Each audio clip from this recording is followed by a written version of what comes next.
What's up, guys? Welcome to my home. What's up? Why are you so stiff? Because you are, I feel you. You wanted me to be in the video. I feel you. No, but I just feel your energy. I feel it like the giggly energy. Is it this? Yeah. All right, you ready? Yeah, go. Let's do this. All right. Wait.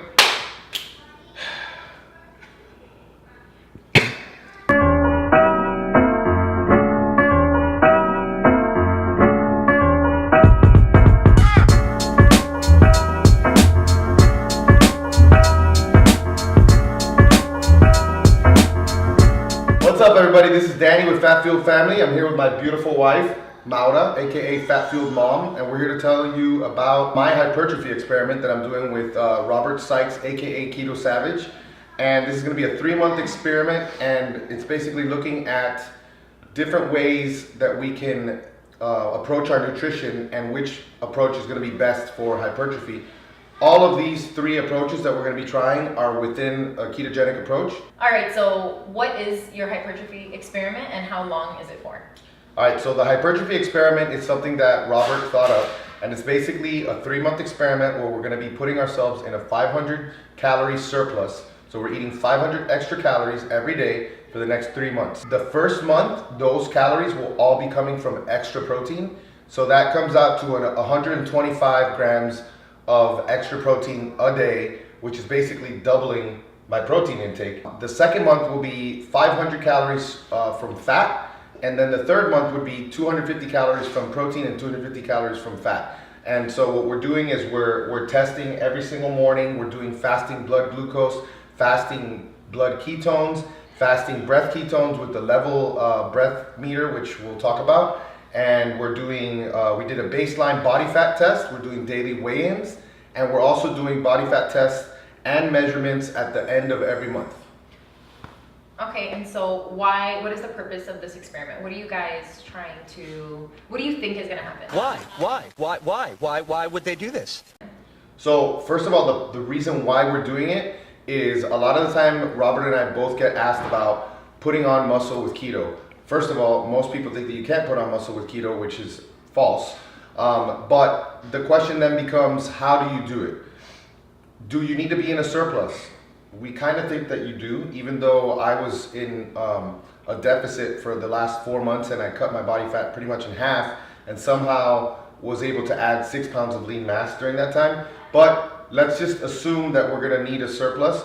And so people start to think, should you add carbs? Should you add protein? Should you add fat? So we'll never add carbs because Robert and I both are very similar in the way we approach keto. We don't really see the need for carbs at all, whether it's off season, you know, getting ready for a show, getting ready for a powerlifting meet. And so we wanted to see what would be better. You know, would it be better for muscle building to add more protein to aid in protein synthesis? Would it be better to add more fat to aid in just giving us more fuel so our workouts could be harder, or a little bit of both? I think that the most effective approach is going to be the last one, because my protein won't be too high to where it's kind of kicking me out of ketosis, or at least pushing my ketones real low and pushing my blood sugar too high. That's my hypothesis. So yeah. All right, so people do think that it's really difficult to add muscle on keto. A lot of people think it's not possible. You'll hear people say, well, I'll use keto to cut, but then I won't use keto to bulk. I can tell you that based on what we're seeing in the science, that's not the case. Keto is as good at building muscle as a carb approach. You just gotta look at the right things. You know, sometimes you're not gaining all this muscle or all this weight with keto versus carbs because you're not gaining all that extra water weight and glycogen. And so I think when you put muscle on with keto, it's more quality muscle. In my experience, I've been able to put on muscle. What's your experience been? I agree. I've been able to put on muscle just fine with keto. I did, I guess, do some bodybuilding when I was using carbs, but I was never able to cut the body fat. So it's just been much easier to be able to cut body fat on keto because of the hormone levels. I'm not struggling with hunger and cravings and just the ups and downs that comes with eating carbs. I think she looks the best she's ever looked, honestly. It's pretty You do. You do. They actually recently did a study, Dr. Wilson and Ryan Lowry did a study comparing the Western diet to a ketogenic diet, and it was a 12-week study, which is the first of its kind, really. And they looked at everything from testosterone to muscle thickness to power output, body fat percentage, and they even had a little intro period so that the people on the keto side could get through that adjustment and that the adaptation period, and it actually did very well. The ketogenic diet did very well compared to the Western diet. Another thing is I also did just do a cut. I didn't cut down as much as Danny because it's not as easy for us females. But I didn't, my DEXA said that I was down like less than a pound of lean body mass, but I don't know. I don't. More than 8 pounds of fat. I lost more than 8 pounds of fat. So if you look at it, I mean, and also we have to account for water, so we don't know for sure if it was lean body mass, but even if it was, I mean, I lost 8 pounds of fat, so. 8 pounds of fat and how only many percentage one, points? even if I did lose 1 pound of muscle, I mean, that's pretty good. Usually it's more, I think. I mean, I don't know. We'd have to look at some studies and some competitors. I'm sure there's a lot of data out there. People lose a ton of muscle, yeah. And you didn't really suffer that much except for the last 2 weeks when we were all miserable because of her.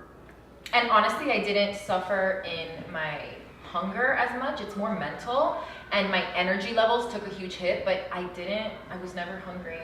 I'm never hungry on keto. So what are you've been doing it for what, like a little bit over 2 weeks now?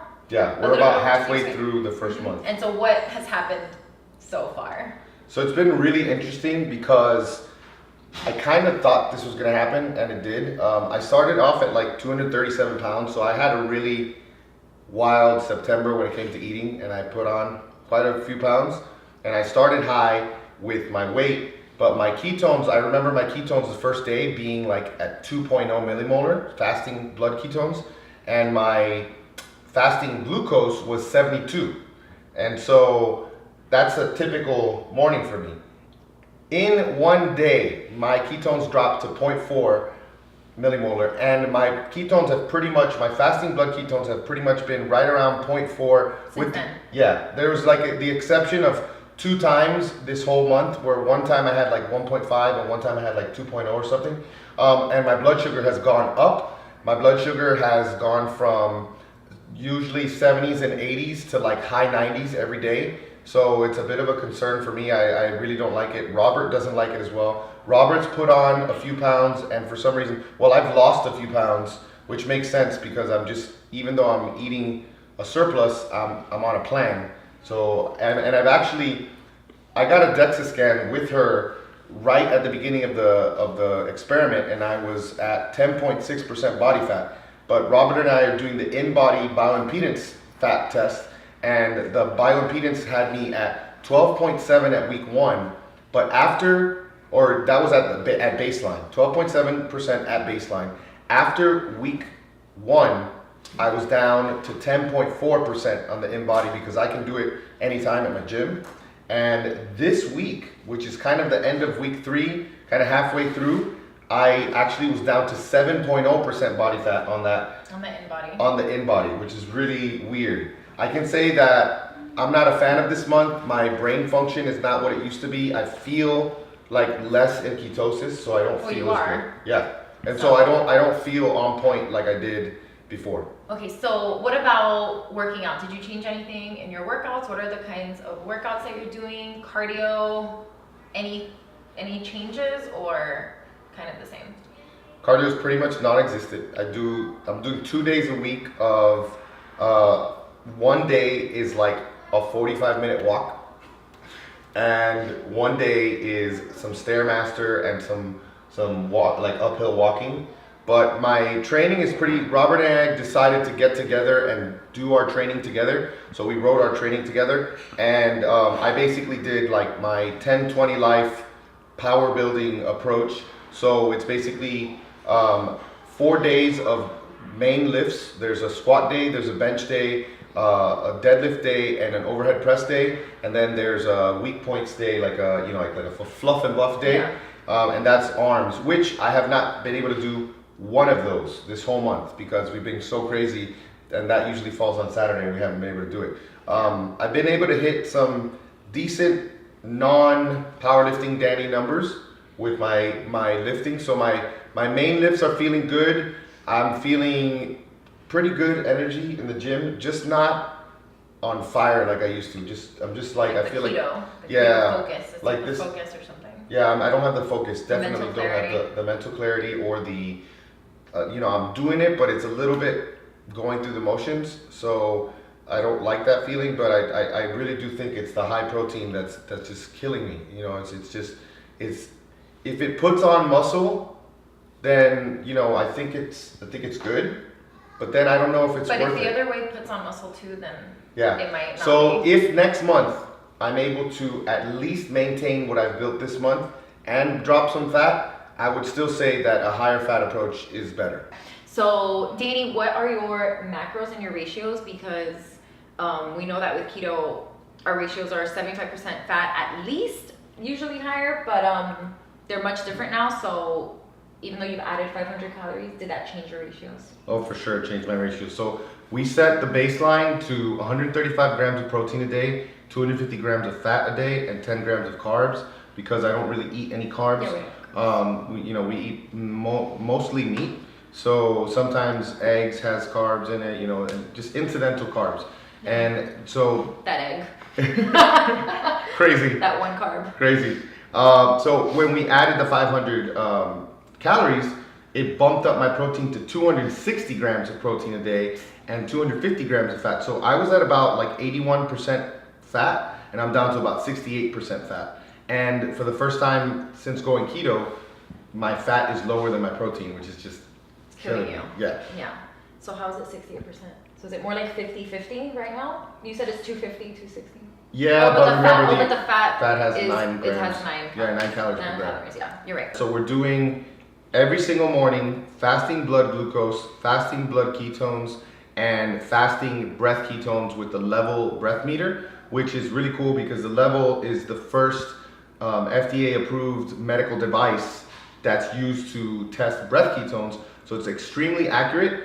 And the cool thing that you all will get if you're into that type of thing, I know I am, is we're gonna be able to get correlations between our breath ketones and our blood ketones. So we'll be able to see, is there a lag between the amount of breath ketones and blood ketones? There should probably be, because the breath ketones are a waste product. Mm-hmm. So it's testing acetone.